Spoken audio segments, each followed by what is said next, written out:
తెలంగాణ ప్రజలందరికీ ఒక ప్రత్యేకమైన అంశం ఏంటంటే కేంద్ర మంత్రివర్యులు కిషన్ రెడ్డి గారు కేసీఆర్తో రాజకీయ ఆర్థిక సంబంధాల నేపథ్యంలోనే భాగంలోనే ప్రజాప్రభుత్వం పైన ప్రజాపాలన పైన ముఖ్యమంత్రి రేవంత్ రెడ్డి గారి పైన ఇవాళ తెలంగాణ రాష్ట్రం పైన కక్ష సాధింపు చర్యలకు పాల్పడుతుండడానికి అనేక ఉదాహరణలు ఉన్నాయని కూడా ఈ సందర్భంగా మీతోని మాట్లాడాలనుకున్నాం.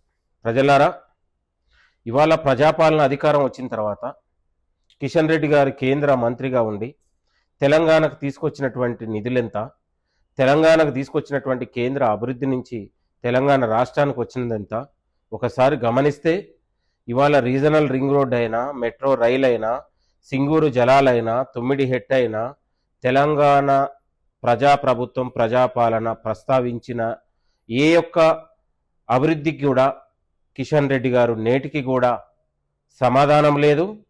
అభివృద్ధికి మోక్షం లేకుండా కేంద్ర ప్రభుత్వంతోనే ఇవాళ మిలాఖతై ఇవాళ తెలంగాణ రాష్ట్రానికి ఒక ప్రధాన అడ్డంకిగా శిఖండిలాగా కిషన్ రెడ్డి మారుతున్నాడు.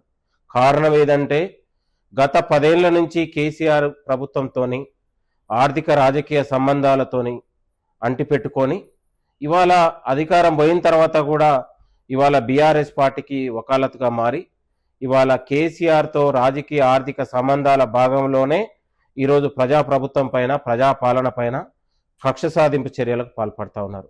కిషన్ రెడ్డి గారు, ఇవాళ తెలంగాణ ప్రజలు మిమ్మల్ని 8 మంది ఎంపీలని కేంద్రానికి పంపితే తెలంగాణకు తీసుకొచ్చింది మీరు గుండు సున్నా. 2 సార్లు బడ్జెట్ సమావేశాల్లో తెలంగాణకు గుండు సున్నా వచ్చినా కూడా మీ యొక్క ఏనాడు కూడా మీరు కేంద్ర ప్రభుత్వం దగ్గరికి వెళ్ళి తెలంగాణ అంశాలు కానీ తెలంగాణకు జరిగిన అన్యాయం గురించి ఏ ఒక్కరోజు కూడా మాట్లాడలేదు. మరి తెలంగాణ ప్రజలు మిమ్మల్ని 8 మందిని పార్లమెంటుకు పంపిస్తే కనీసం మీకు ఇవాళ మానవత్వంతో ఎక్కడన్నా మీరు మాట్లాడారా అనే విషయాన్ని ఈరోజు మాట్లాడుతూ ఉన్నాను.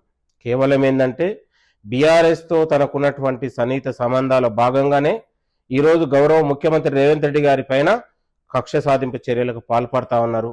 తెలంగాణ అభివృద్ధికి అడ్డుపడతా ఉన్నారు. కాళ్ళల్లో కట్టబెట్టి తెలంగాణకు ఒక ప్రధాన అడ్డంకికి, అభివృద్ధికి అడ్డంకిగా కిషన్ రెడ్డి మారుతా ఉన్నాడు. ఒకవైపు రాష్ట్ర ప్రభుత్వం ఫడ్నవీస్ మహారాష్ట్ర ముఖ్యమంత్రి గారికి లేఖ రాసినా కూడా దాన్ని సమన్వయపరిచే ఆలోచన లేదు. తుమ్మిడిహెట్టి గోదావరి జలాలపైన ప్రాణహిత చెవెళ్లపైన బ్యారేజీ ఇవాళ తుమ్మిడిహెట్టు కట్టడానికి ఇవాళ 148 ఎత్తుకు సంబంధించిన అంశంలో ఇవాళ గత 2016లో అంగీకరించినా కూడా నేటికి దాన్ని మాట్లాడే దగ్గర కిషన్ రెడ్డి గారు తన వైఖరిని వ్యక్తపరచట్లేదు. కనీసం మహారాష్ట్ర ఉన్నటువంటి ముఖ్యమంత్రి గారితో మాట్లాడే దగ్గర కూడా నోరు మెదకపోవడం చాలా సిగ్గుచేటు. ఇవాళ తల్లిపాల్జీకి తల్లి రొమ్ము గుద్దే విధంగా కిషన్ రెడ్డి గారు తయారవుతా ఉన్నాడు. ఏ తెలంగాణ పుట్టినటువంటి కిషన్ రెడ్డి తెలంగాణ రాష్ట్రానికి తీరని అన్యాయం చేస్తా ఉన్నాడు. కేంద్ర మంత్రిగా ఉండి కనీసం నిధులు తెచ్చే దగ్గర ఇవాళ కేంద్ర ప్రభుత్వం దగ్గర బీఆర్ఎస్ బీజేపీ నాయకులు ఈరోజు అభివృద్ధికి అడ్డుపట్టే ప్రయత్నం జరుగుతూ ఉన్నాడు. కాబట్టి కిషన్ రెడ్డి గారు, మీకు తెలంగాణ రాష్ట్ర అభివృద్ధి పట్ల, తెలంగాణ ప్రజాపాలన చేస్తున్నటువంటి అభివృద్ధి పట్ల మీకు ఎందుకు ఇంత కక్ష సాధింపు చర్యలని మేము సవాల్ చేస్తూ ఉన్నాం, మీకు డిమాండ్ చేస్తూ ఉన్నాం.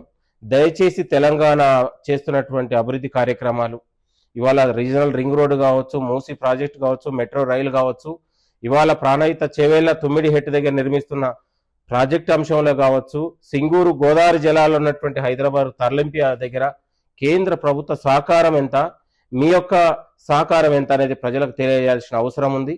నేటికి వడ్ల కొనుగోలులో కేంద్ర ప్రభుత్వం వహిస్తున్నటువంటి వైఖరితోనే ఇవాళ తెలంగాణ రైతులకు తీరని అన్యాయం చేస్తా ఉన్నారనే విషయాన్ని కిషన్ రెడ్డి గారికి తెలుసుకోవాల్సిన అంశం ఉందని కూడా కోరుతా ఉన్నాం.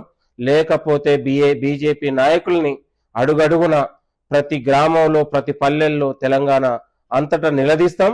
ఖచ్చితంగా మళ్ళీ మీరు పార్లమెంటు సమావేశాలకు ఎట్లా పోతారో, వచ్చేసారి ఎట్లా పోటీ చేస్తారో తెలంగాణ ప్రజలు గల్లా పట్టుకొని మిమ్మల్ని అడుగుతామని కూడా ఈ సందర్భంగా డిమాండ్ చేస్తా ఉన్నాం. తెలంగాణ అభివృద్ధి పట్ల మీ వైఖరింత తెలియజేయాలని కూడా హెచ్చరిస్తా ఉన్నాం. థ్యాంక్ యూ, నమస్తే.